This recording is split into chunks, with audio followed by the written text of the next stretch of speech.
the God-man on Christmas. In the name of the Father, and of the Son, and of the Holy Spirit. Amen. Why did God come down to earth as a man? Was it necessary? Could salvation have been achieved another way? The basic idea of biblical revelation is about an action by God towards man. The Father sends the Son, the Word became flesh, God was in Christ. Saint Paul, in his letter to 2 Corinthians 5:19 says, "Our message is that God was making all mankind His friends through Christ."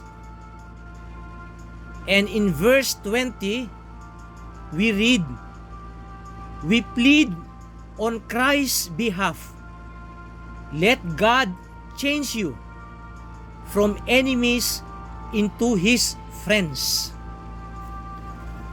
To save us, God came not in His full glory as God, but rather as man, as a baby crying in his mother's arms, requiring feeding and changing, and as a condemned criminal on a cross. Continuing one with and equal to God, He took the form of a slave. By becoming one with us, He was able to share our sorrows, bear our burdens, atone for our sins, and unite us to God. If Jesus had not been a man, He could not have died in our place and paid the penalty that was due to us.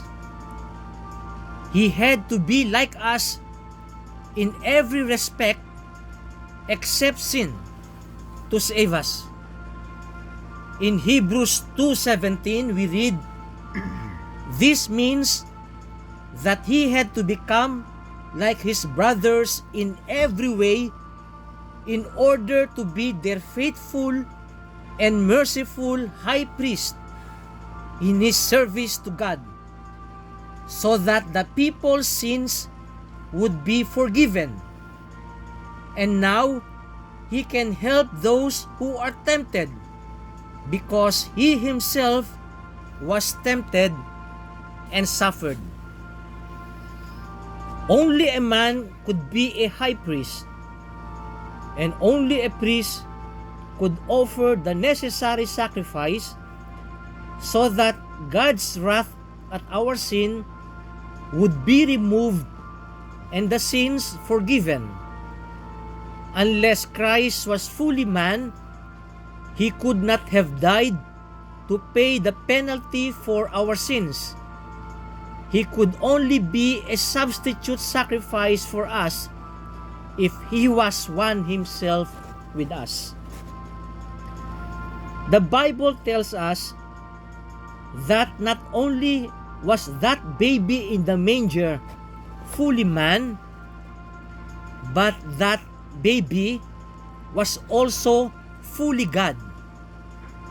Only someone who is infinite God could bear the full penalty for all the sins of those who would believe in Him. Salvation is from the Lord only. In the book of Jonah chapter 2 verse 9 we read, "Salvation comes from the Lord."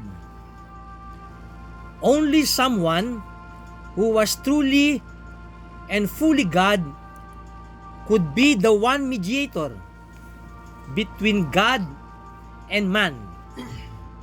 In 1 Timothy 2:5 we read, "For there is one God, and there is one who brings God and mankind together, the man Christ Jesus. Jesus, as fully man and fully God, brings us back to God and also to reveal God most fully to us. In John 14 verse 9, Jesus says, "Whoever has seen me has seen the Father." As we celebrate the birth of Jesus this Christmas time, let us not only think of the baby, but of the God-man. The wise men from the east had the right idea. In Matthew chapter 2, verses 10 to 11, we read, "When they saw the star, they were overjoyed. On coming to the house, they saw the child with his mother, and they bowed down and worshiped him." Let us worship him today. And on Christmas Day, let us contemplate the birth of our wonderful Savior. In the name of the Father, and of the Son, and of the Holy Spirit. Amen.